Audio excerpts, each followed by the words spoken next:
Garage fam? Welcome to another edition of Garage Talk presented by Hooters. Okay, use promo code Garage Guys, save $10 on any order, $30 or more when you use that on the Hooters app or hooterstogo.com.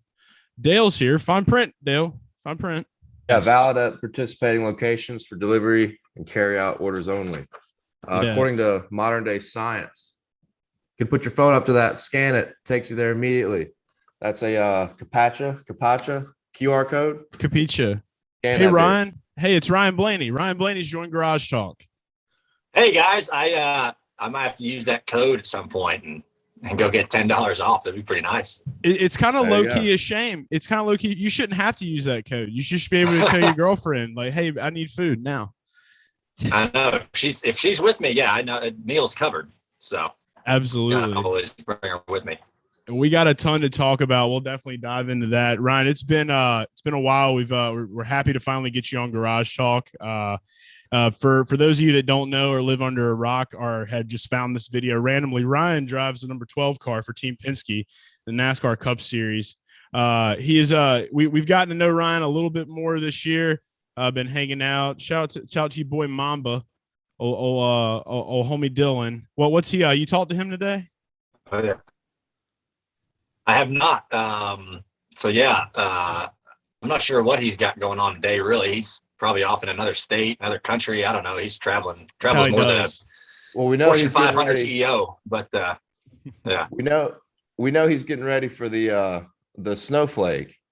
Yeah, right. And he's racing the snowflake for the snowball derby. So hopefully he kills it in that. But we got to hear from Mama sometime soon. Yeah, for sure. Are you going to be down in Pensacola for the snowball derby? I'm not. I won't be down there, unfortunately. Maybe one of these years I'd like to make it back. We'll take plenty of pictures. We'll bring a disposable Kodak and we'll get them developed and we'll mail them to you.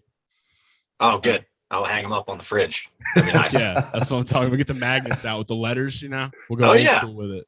Oh, yeah. We love it. Well, Ryan, wanted to talk a little bit about kind of like how we all kind of got to know each other.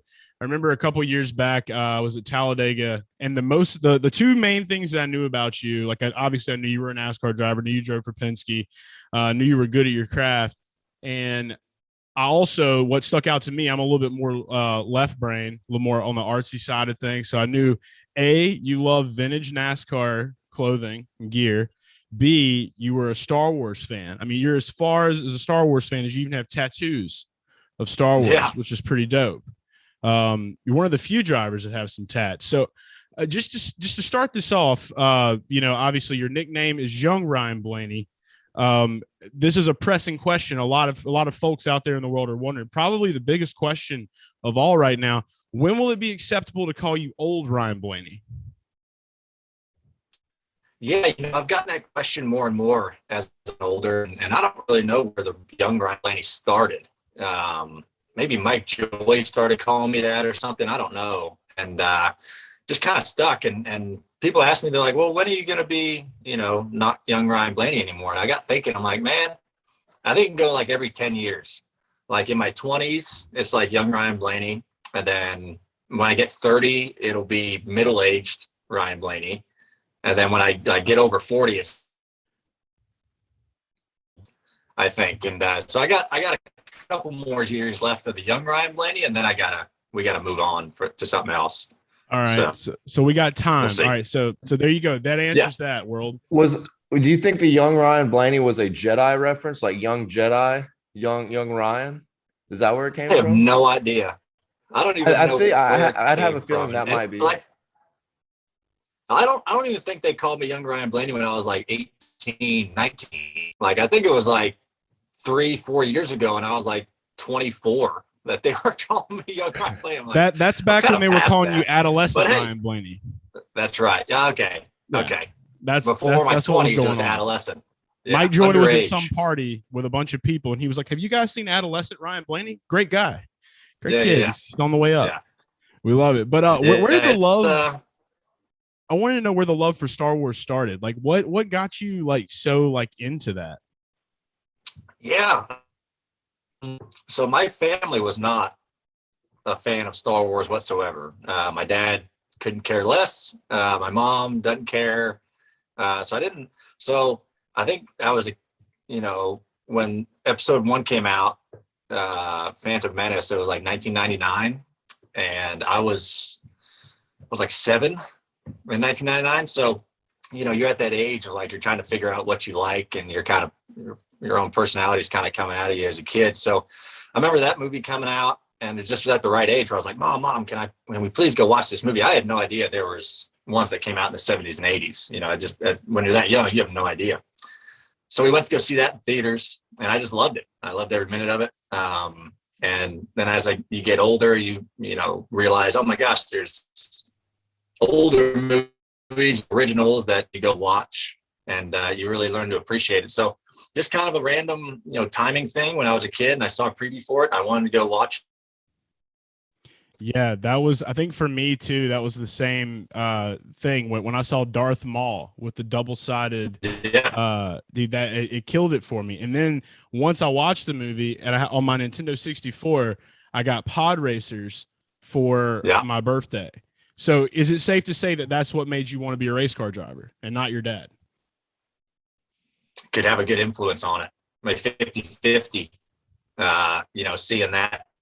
That was about the time I started racing. I was 7-8 years old. I kind of started running quarter midgets, and after I saw Anakin race that pod, I was like, man, I want to be this. It's a little bit different than what he was doing, but I think it could be 50% Star Wars, 50% Dave getting me involved in racing. So, yeah, I'd say they had a pretty good part in it. Real quick, I don't want to ask you to rank all 9. I don't know if you've ever publicly ranked your favorite Star Wars like in order, but let's say top 5 through 1 on Star Wars. Skywalker saga. Man, you've had to have thought about this before, right? This is a tough question. We're breaking them out this morning. So 1 and 2, like my favorite and my second favorite always vary. Like it's either between Empire or Phantom Menace. Everyone loves Empire, right? Because it's dark and weird, and it's a good one. But then Phantom Menace is up there for me because it was the first one I ever saw. So you always remember the first one you ever saw, And people give me a hard time for liking Phantom Menace. It's like, that's the first one I saw as a kid. Whatever. There's a silly frog, human Jar Jar in there. Like, whatever. That's fine with me.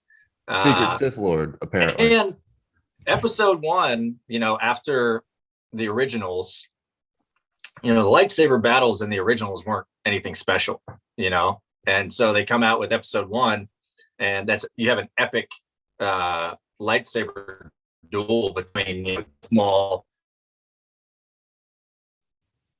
So those battles back and forth between 1 and 2 for me, and then I'd say 3 would be A New Hope, and then probably Return of the Jedi, and then I'm going to throw one out there for 5. I think Rogue One is really good. I know it's not in like the Star Wars, episode realm, but I really liked Rogue One. I thought Rogue One was incredible. I love Rogue One so much. I think that was the best. Especially the last scene. Last scene was one of the coolest scenes ever. Oh yeah, immediate chills watching Vader come through. That was one of my favorite moments in a movie theater ever. I mean, I love that movie. And I'm with you. I was 3 years old watching The Phantom Menace in theaters. So when everybody else who was like in their 20s or 30s was hating on that movie like so bad, I was like, this is the greatest thing I've ever seen in my life. So I'm with you on Phantom Menace in some ways, for sure. Yeah. The biggest one that got hate was the Attack of the Clones. That's the one where everybody like wanted to just like curse Hayden Christensen in his life for just messing up and just beating it down. I mean, how do you feel about that? Are you upset with Hayden? Would you like to have some words with him? Man, I don't know. I didn't think Attack of the Clones was that bad. I mean, it had Samuel L. Jackson in it. There's a couple of things that had we introduced Sam Jackson. Like, got to see him fight, and that was pretty good, and they're in that arena, and he chops. He didn't chop over. Yeah. That made me a fan of the color purple, dude. I was like, I want a purple lightsaber. Yeah, that lightsaber was dirty. Did you ever hear about how he got purple? Yeah. So there's a little video too. He's standing there with George Lucas on set. And he's like, hey, can we make mine, purple? And Lucas was like, well, the good guys are blue and green and the bad guys are red. And he was like, well, can we make mine purple? I was like, we can do that. Because I guess he wanted him, like his kids and family, to see him in that big battle. So he wanted a different color lightsaber of everybody else. It made him stand out for sure, dude. Yeah. Sam Jackson gets what Sam Jackson wants. I'll tell you that. Oh yeah, so he's just like, this is a tasty lightsaber just coming through. Yeah. Just throwing it. So it's cool to know that like you're into like that. And I mean, obviously I feel like you're definitely more like where I am mentally with it. Like I like weird movies, like cult classics that are just kind of like, you know, have like a weird different spin on them. The last time we saw you were actually recommending Austin Powers to William Byron. How did he receive that movie? How did he take it? No idea. So yeah, we got talking and he'd never seen Austin Powers before, any of them. And I was like, what is wrong with you? Like, what are you doing? I know he's a little younger, but like, come on, that's one of the best movies ever made. And so I had 2 of them on DVD, and I gave them to him, and I don't know how he liked them, if he even watched them, but if he hasn't watched them yet, I want them back. This is a reminder. We got to check in on that. Mm-hmm. Yeah, we're gonna make sure, because I guarantee you he's used the gifts from that movie a few times, and that's illegal if you haven't watched it. And we'll make sure he knows. It is. Yeah, he's one of those people. Yeah. Shame on Willie B for that. That's right. Well, it's awesome. I know we got a ton more. It was cool to get your rankings on the Star Wars. Moving into I guess kind of like a little bit about the year. You know, 2021. You had your best career year, 3 wins. We were actually present for all 3 of those wins, which is pretty cool. We beat ourselves up over the Daytona one because we knew we should have took you to win that one, and we failed. So we failed you, Ryan. We actually failed our bank accounts, but a little bit of both.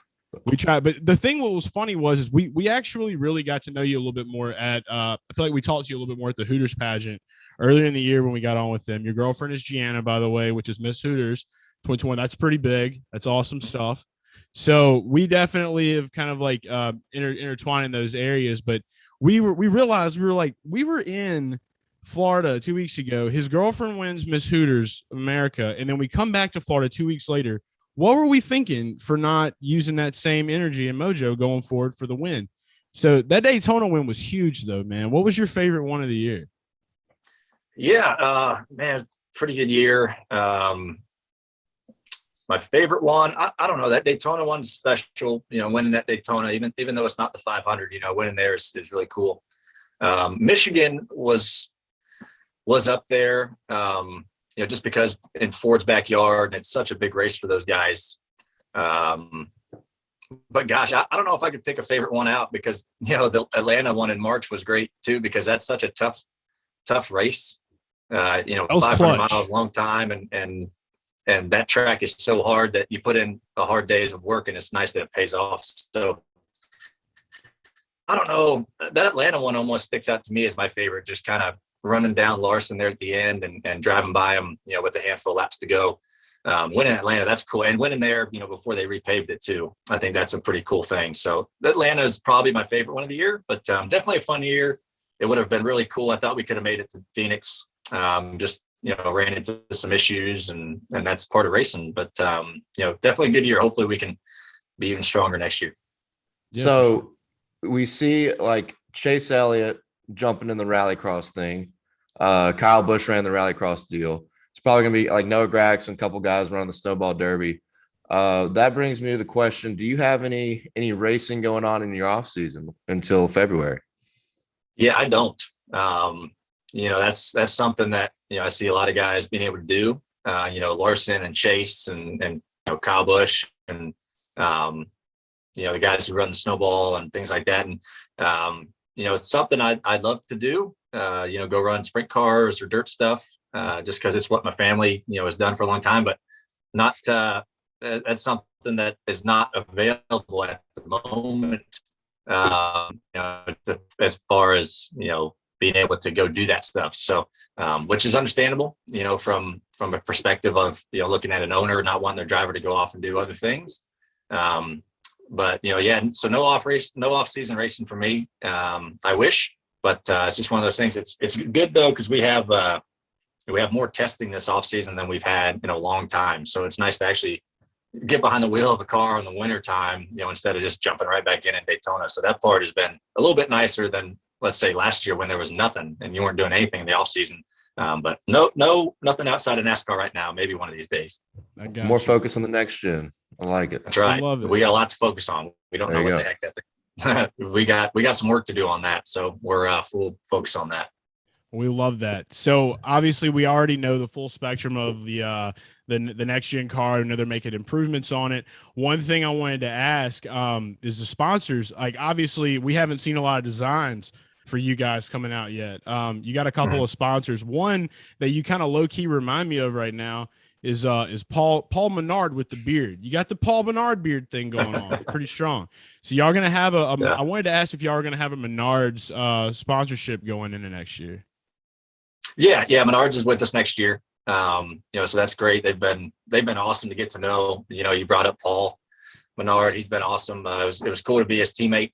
For a couple of years there when he was in the Wood Brothers car, and getting to know the Menard family. John Menard is a huge race fan. Obviously, he's been a part of motor racing forever, and very humble family up in Wisconsin. And I enjoy going to visit them whenever I can up there in Eau Claire. And they got a great operation up there. So really happy to, still be with those guys. And it's a shame I've been saying they need to open some Menards around here, around North Carolina. And that's what I wanted to know. Dale and I are curious. What happens to the Menards? I never even seen one until we went to Michigan. Literally never seen one in my life until Michigan, like 3 months ago. They're unreal, because it's hard to, since they're not around here, I meet people who they're like, well, what is Menards? I don't know what that is. And just because they're not around, the eastern part of the country. And I got to tell people, I'm like, man, they're like a Lowe's and a Walmart all mashed together. Like, you can get everything you need. You can build a house, you can go grocery shopping, you got everything in a Menards. And they're even bigger than those locations. So they're a pretty amazing stores. It's a shame that, some people can't get to them, if they're living in North Carolina or something, but they're awesome stores. I go in one every time we race around one of them, just to go get random stuff, because they got everything you need. So, yeah. We wonder if we're just going to walk in there and Paul's just going to be chilling. Just like, what's up, Paul? He's like, welcome to my store. That's what he does. He goes in there all the time, buys stuff. Incredible. And just acts like, another shopper, but he pretty much owns all of it. So it's cool that you got a family, that is so dedicated to their store that they're in them all the time. They don't just run them from afar. They're really involved in what they do. That's dope. So, awesome. So I'll leave it at this before we move into our last segment. I know we got to let you go. So next season, just an idea for the back pocket. Everybody knows the Menards font. They know what it looks like. We all know kind of like what that scheme looks like. How about just put Paul's on the front of it with the Menards scheme? Just a little have Paul with you. Just Paul's. That'd be pretty good. Yeah. I think he'd like that. People that know it will understand it, and it'll kind of be like something for the broadcast crew to talk about. So he's playing both sides. He's playing Jedi mind games. You see what I'm saying? Big boost. That's right. We like it. That's right. I think that'd be good. Maybe for a throwback scheme or something. Have Paul's general store all the way. Put a little beard on the front. Yeah. Make it look good. There you go. All right, so last segment, and we're going to let you get out of here. We do this new thing right now. So we've already had Kyle Larson give his. We've had Ricky Stenhouse do his, and now it's Ryan's turn. Ryan, I don't know if you're a big sports guy, if you like ball sports, like football and basketball. Are you into that? Yeah. Oh, yeah. Okay. All right. So what we're doing is, obviously we are, NASCAR best bettors. That's what we do. That's our product. Love to make people the bag and bring the bag home for people. So we have no racing to bet on right now. So we're doing a little bit of ball sports action. We want to see how you guys fare on the sports books. So obviously, first one I'm going to do, you're living in North Carolina right now. So there's a big basketball game tonight. All right. Charlotte Hornets against the Bulls. It's in Chicago. All right. I'm going to give you some lines. And you betting just tell me what shades got to come on first. Betting shades are on. Go with it. The shades are on. Betting. It's time for bets. How did these other two guys do before I answer? Because I'm telling you guys what's to bet, right? Right. Yeah. You're going to just tell us what you think sounds best. What would you wager on? What would you throw a little cheddar at? Larson went 2-1 Ricky, you asked Ricky like an extra prop bet, so we're not going to count the prop bet. I think Ricky went. He had a heavy I think card. Ricky went 2-1 also on just like the regular bets. So yeah, so it's time for some heat. So we're still waiting on the 3 and out. All right, so tonight on the NBA slate we have the Hornets and the Bulls. They're at Chicago. The spread is 5.5. All right, the over under is set at 223 points. And the money line, where you just take Hornets to bet to win straight up, is plus 180, and the Bulls are minus 220. So the Bulls are heavily favored. Do you think the Hornets can pull this one out? Are you going to kind of roll with the Bulls, or would you just kind of play the over-under or the spread? I mean, I think both teams are pretty good this year. Obviously, it's going to be a big game. You got the Ball brothers going against each other, right? So I'll tell you what, man, I went to a Hornets game a couple weeks ago, and LaMelo is really good. He's a beast. I think he's the best one. I think he's better than Lonzo. 100%. But Bulls are pretty strong this year. They said they're giving the Bulls 5.5. Yes. I think you take that. I think the Bulls are going to win. Or think the Bulls will win. Do you think they'll win by 5.5? Yeah. All right. Bulls minus 5.5. Lock it in. That's the first Blaney pick right there. You got another basketball game? All right. Second one we got. You were born in Ohio. I know this much about your early upbringing. So you were born in Ohio. Were you ever a Cavs fan? Yeah. I was a Cavs fan. Obviously, it's easy to say I was when LeBron was there and we were doing well, but I still watch him a little bit, even though we're struggling the last couple of years. Okay. Yeah. I like old Sexton. He's doing pretty well over those parts. Yeah. So you got hurt, I think. Their game tonight. They're playing against the Dallas Mavericks. They're in Dallas. The spread is 7. Over under set at 209.5. And then the money line is Cavaliers underdogs 205, Mavericks minus 255. What you like on that one? Oh, the Mavs are going to stomp them. I'd put all your money on the Mavs. Money minus 7? Yeah. There you go. Mavs minus 7. Lock it in. Okay. Luka's going to go off. I got a feeling it's going to be incredible. It's going to be insane. Love Luka Doncic, man. Love that guy. And what else we got? What's the last one, Dale? All right. Last one for the third game. Monday Night Football. I don't know. I'm guessing you're a Panthers fan. Who is your favorite football team? I don't want to assume there. Yeah, I watch the Panthers. I mean, from Ohio, I like the Browns, but I like to watch players more in pro football.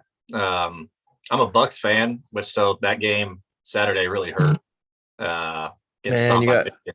They were due for a Michigan loss. They have owned Michigan for so long, which still surprised me. I thought it would be a stomping in the other direction, but so I'll watch Panthers or Browns or either one.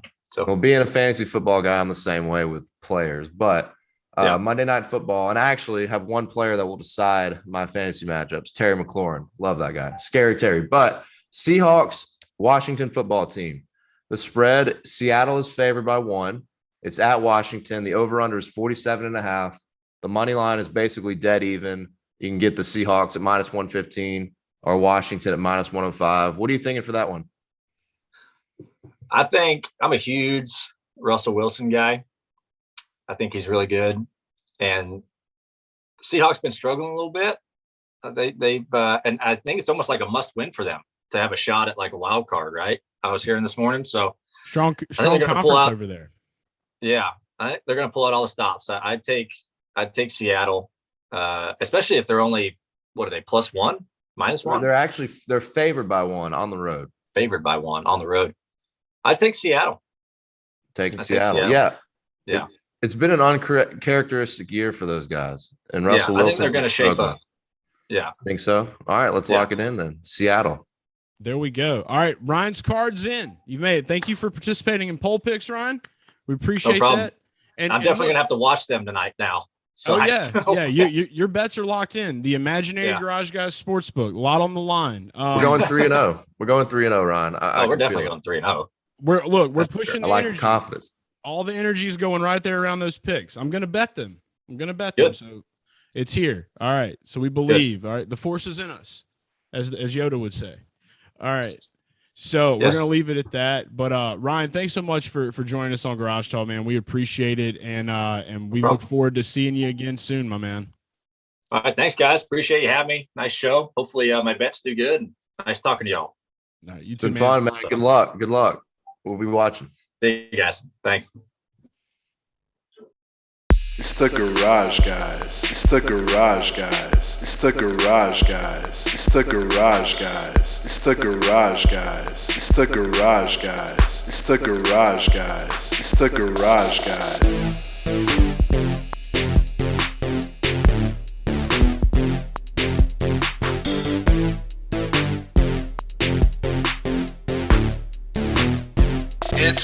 It's the Garage Guys.